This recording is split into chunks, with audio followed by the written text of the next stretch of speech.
안녕하세요. 서울아산병원 신경중재팀 이덕희 교수입니다.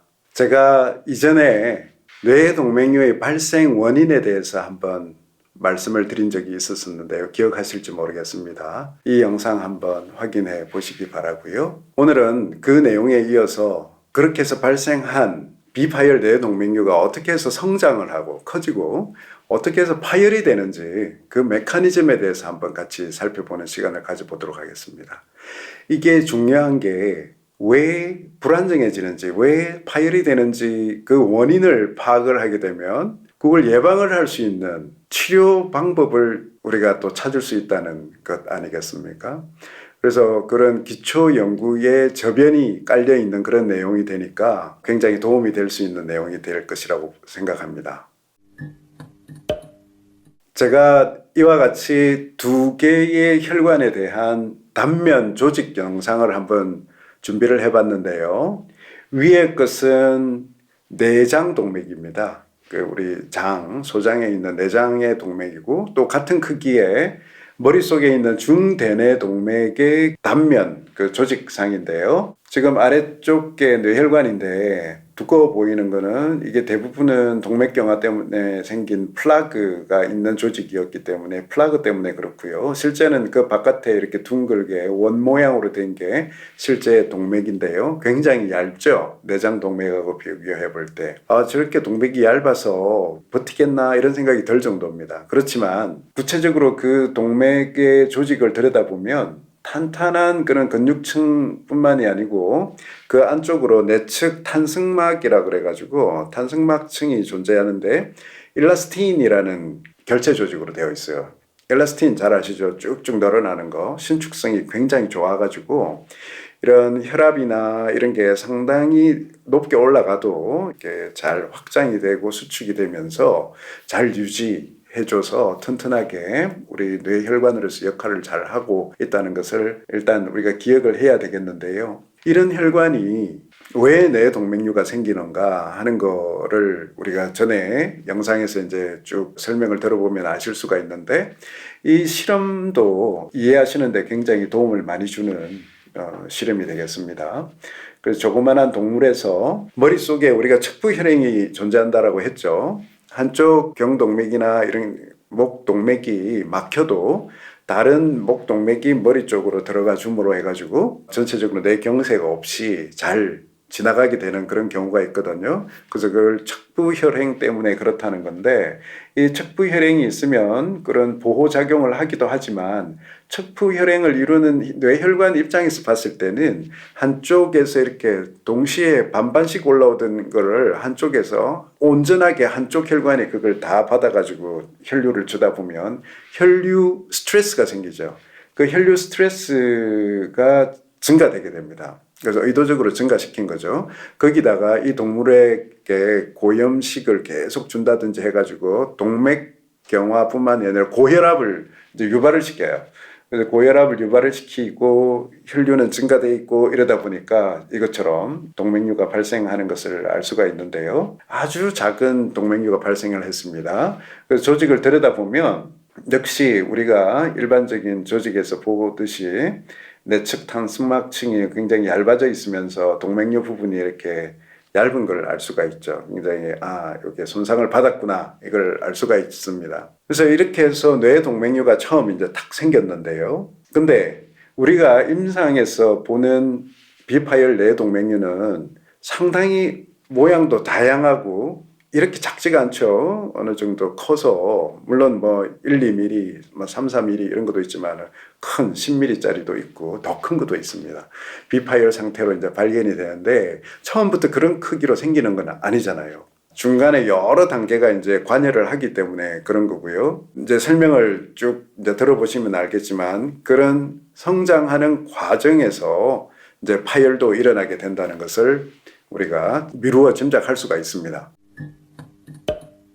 뇌동맥류가 발생한 이후에 어떤 프로세스가 진행을 되길래 이처럼 커지고 또 어떤 경우에는 이 사진에서 보시듯이 모양이 울퉁불퉁해지고 실제 이제 수술 소견에서 보면 단순히 혈관 모양만 울퉁불퉁한 것이 아니라 어떤 부분은 굉장히 그 핑크빛으로 이렇게 보이고 어떤 부분은 노랗게 이렇게 마치 동맥경화가 온 혈관처럼 이렇게 보이기도 하는데요. 뭔가 이 변화가 많이 생긴다는 것을 우리가 이것만 봐도 알 수가 있겠습니다. 그래서 뇌 동맥류의 조직학적인 기본적인 특성을 한번 살펴보시면은 이 그림에서 잘 보여주고 있는데요. 뇌 혈관과 뇌 동맥류 있는 부분을 이렇게 탁 컷해서 잘라내가지고 단면을 봤다는 모식도입니다. 그래서 보면 정상적인 뇌혈관은 3개의 층으로 되어 있습니다. 혈관의 가장 안쪽이죠. 혈액과 맞닿아 있는 부분이 혈관 내피세포가 있는 내막층이 되고요. 그리고 중간에 이제 혈관이 수축 이완하는 중간 근육층이 있고 바깥에는 이제 얇은 결체 조직으로 되어 있는 외막층이 존재합니다. 그래서 이 3개의 층으로 되어 있고 그 중요한 게 그 내막층과 중간층 사이에 아주 얇지만 일라스틴으로 튼튼한 층이 존재한다 그랬죠. 내측 탄성막층이라고 그랬습니다. 이게 굉장히 중요하다고 했습니다. 그게 이 그림에서도 보면 잘 나와 있습니다. 여기는 하얗게 표시를 했군요. 반면에 이제 뇌 동맥류가 있는 부분에는 전체적으로 얇아져 있는 것으로 그려져 있고요. 특히 그 근육층과 혈관 그 내막층의 모양이 굉장히 안 좋은 걸 이렇게 그림으로 그려놨는데 전체적으로 이렇게 아주 균일하게 얇아져 있는 것처럼 이렇게 그림이 그려져 있죠. 아주 초보적인 그런 컨셉으로 그린 그림인 것 같습니다. 왜냐하면 우리가 임상에서 보는 동맥류는 이렇게 단순한 얇은 층으로만 된 동맥류를 보는 게 아니라 굉장히 복잡하고 울퉁불퉁하고 불균질하고 뭐 이런 것들을 보거든요. 실제 그 얘들이 이 사진에서도 나와 있죠. 여기는 4가지 타입의 동맥류를 보여주고 있는 그런 그림들을 사진입니다. 사진을 모아놓은 건데요. A라고 된 거는 아주 마치 그 피 주머니 같이 이렇게 생겼죠. 막 생긴 그런 동맥류라고 생각이 되고요. 그리고 이제 전체적으로 이제 약간 두텁게 보이면서 이렇게 하얀 부분들도 가지고 있는 어느 정도 이제 성장을 해서 성숙한 내 동맥류 벽을 만들고 있다 이런 생각이 들고 이런 경우는 아예 전체적으로 뭔가 탄탄하게 그 껍질이 둘러싸고 있는 듯이 보이지 않습니까? 이거는 2차적인 변화가 뭔가 많이 일어났구나. 이걸 알 수가 있는 그런 동맥류가 되겠고요. 또 이제 그 중간에 이렇게 얇은 데도 있고 단단하게 두꺼워진 데도 있는 그런 불균질을 하는 형태의 뇌동맥류도 있게 됩니다. 근데 실제 이제 우리가 사진을 찍으면 보면 다시 말해서 혈관 조영술, 뭐 CT든 MRA든 뭐 우리가 하는 뇌혈관 조영술이든 전부 다 혈관의 속 그러니까 혈류가 있는 부분만 보는 거기 때문에 이런 혈관 벽이 뇌동맥류의 벽 자체가 어떻게 생겼나 이거는 좀 보기가 힘들거든요. 근데 이제 최근에 송윤선 교수하고 같이 영상을 하나 만든 데서도 이미 보셨을 수가 있겠는데요. 고해상도로 혈관 벽을 보는 MR 검사를 하면 그 혈관 벽을 어느 정도 볼 수 있다고 그랬죠. 그래서 여기서도 그 예시가 나와 있는데요. 이처럼 혈관 조영술에서는 그냥 조그마한 주머니처럼 보이는 뇌동맥류가 실제 혈관 벽을 고해상도로 찍으면서 조영제까지 이제 주입을 해보면 이 혈관 벽에 2차적인 변화가 상당히 심하게 와 있어서 불안정한 상태다 이런 걸 알 수 있다 이런 말씀을 제가 한번 한 적이 있었죠. 영상 한번 찾아보시기 바라고요. 근데 이게 어떤 변화냐? 이게 바로 염증 반응이다. 이 말씀을 오늘 하고 싶은 거거든요. 염증 반응 이러면 어떤 생각이 드세요? 뭔가 부정적인 그런 느낌이 드는 단어죠. 근데 의학적으로는 이 염증이라는 과정은 우리 인체의 면역 반응 중에 굉장히 중요한 부분을 차지하는 병리 현상이고요. 이 살아있는 생명체가 항상 우리는 외계와 이렇게 반응을 하면서 주고받으면서 이렇게 살고 있죠. 그렇지 않으면 우리는 삶을 영위를 할 수가 없습니다. 지금 당장 제가 지금 이렇게 앉아 있는데도 엉덩이는 그리고 제 팔은 지금 이 탁자나 의자에 이렇게 붙이고 있어서 압력이 지금 주어지고 있죠. 외부에서 어떤 제가 압력을 가하고 있기도 하고요. 그리고 또 가다가 어디에 탁 걸쳐가지고 이렇게 다쳤다. 그래서 피가 났다. 그러면 이게 아물어야 되죠. 그래서 피가 나는 손상이 발생했을 때 지혈이 되고 다양한 병리학적인 현상이 일어날 겁니다. 그 조직 반응이 일어나죠. 빨갛게 부어오르기도 하고 뜨끈뜨끈해지고 삼출이 발생하고 이런 과정을 거쳐가지고 결국은 우리가 이게 반응이 형성되면서 이게 낫게 되지 않습니까? 붓게 되지 않습니까? 그거하고 마찬가지로 아까 그 동물 실험에서 만들어진 조그마한 뇌동맥류가 발생을 한 그것을 손상의 한 종류로 이제 생각을 하면 우리가 이 이야기를 쉽게 풀어나갈 수가 있습니다. 그래서 일단 뇌혈관에 손상이 발생했어요. 조그마한 손상이 발생했으면 거기서 그걸로 끝이 아니고 2차적인 변화가 일어나는 겁니다. 이 복잡한 모식도가 그 2차적인 변화를 쭉 나타내는 모식도인데요. 여기서는 혈류 스트레스가 들어왔을 때 그에 이어지는 일련의 반응들을 지금 표현을 해놓은 거고요. 그 반응들이 나타나는 대표적인 곳이 혈관의 내피세포, 내막을 이루고 있는 가장 안쪽에 있는 얇은 그 세포층이 있지 않습니까? 내막 세포에서 일어나는 혈관 내피세포에서 일어나는 일들이 대부분이고요. 또 그 안쪽으로 그 내측 탄성막층을 지나면 근육층이 있다 그랬죠. 그 근육층에 있는 근육을 이루고 있는 근육세포들에서도 다양한 변화들이 일어납니다. 주로 그 내막에서 일어나는 반응들은 혈관을 확장시키고 수축시키는 데 관여하는 물질들을 분비를 하고 생산을 합니다.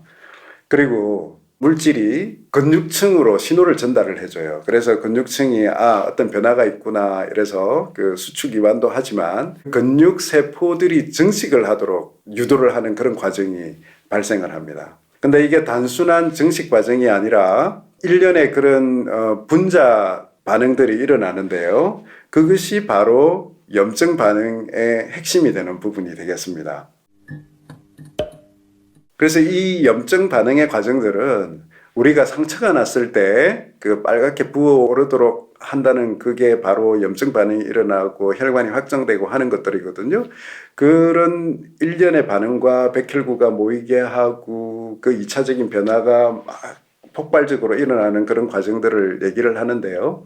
그런 과정이 없이 우리 상처에 섬유화 세포가 생겨가지고 조직이 붙는 그런 일은 일어나기 어렵기 때문에 동맥 내에서도 그 손상된 부분에 일련의 반응이 일어나면서 근섬유 세포들이 증식이 돼가지고 손상을 입은 부분을 보강을 해주는 그런 작업들이 일어나게 됩니다. 그런 반응이 일어나지 않으면 약해진 동맥류 벽이 약한 상태로 밖에 남아 있을 수가 없는 거죠. 그래서 이런 그 일련의 반응들은 혈류 스트레스에 의한 손상으로 발생한 것을 복구시켜 주기 위한 재생의 과정이다 이렇게 보시면 되거든요. 그래서 손상과 복구의 과정을 통해서 동맥류가 생기고 안정화된다 이렇게 보시면 되는데 그 과정이 너무 과도하게 일어나면 어떻게 되겠습니까? 굉장히 심하게 염증 반응이 일어나게 되고 마치 우리 상처가 덧나듯이 동맥류 부분도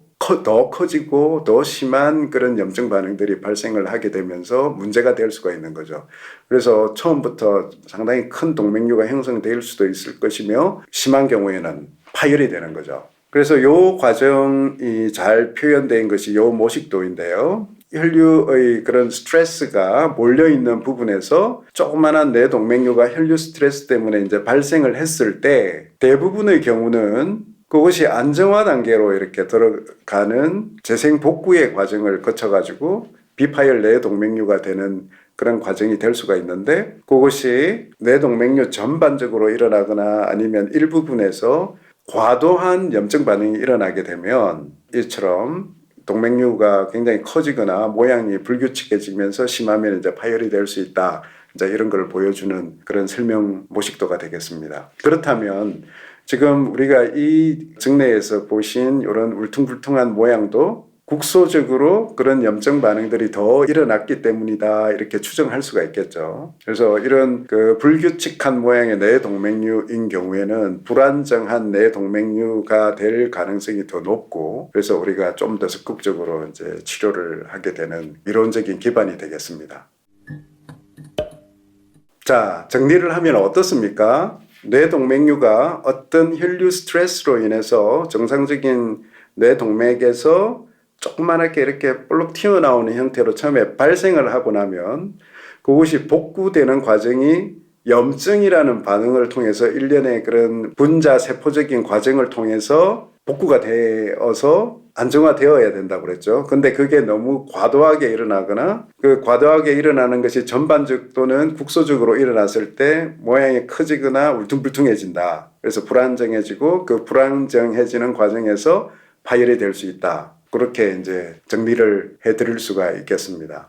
그래서 이 제 간단한 설명을 들으시면서 어떤 생각이 드세요? 만약에 뇌동맥류가 비파열로 발견이 됐다면 이것이 어떤 혈류 스트레스의 손상을 덜 받게 하거나 손상을 받았다 하더라도 다시 복구에 도움이 되는 좋은 염증 반응만 일어나게 하고 다시 회복이 될 수 있도록 한다면은 우리가 비파열 뇌동맥류를 그대로 놔둔다고 하더라도 큰 문제가 없겠다 하는 그런 생각이 드시죠. 그래서 우리가 혈류 스트레스를 과도하게 일으킬 수 있는 그런 어떤 조건, 그런 것들을 피해야 된다는 그런 이론적인 기반이 되는 것이 되겠습니다. 그래서 고혈압, 그다음에 흡연, 그리고 과도한 음주 이런 것들을 우리가 주의해야 된다고 하는 것이 혈류 스트레스를 최소화해야 된다 이런 걸로 생각을 하시면 되겠습니다. 그래서 혈관 손상을 입지 않도록 해야 되겠다 하는 그런 생각이 되죠.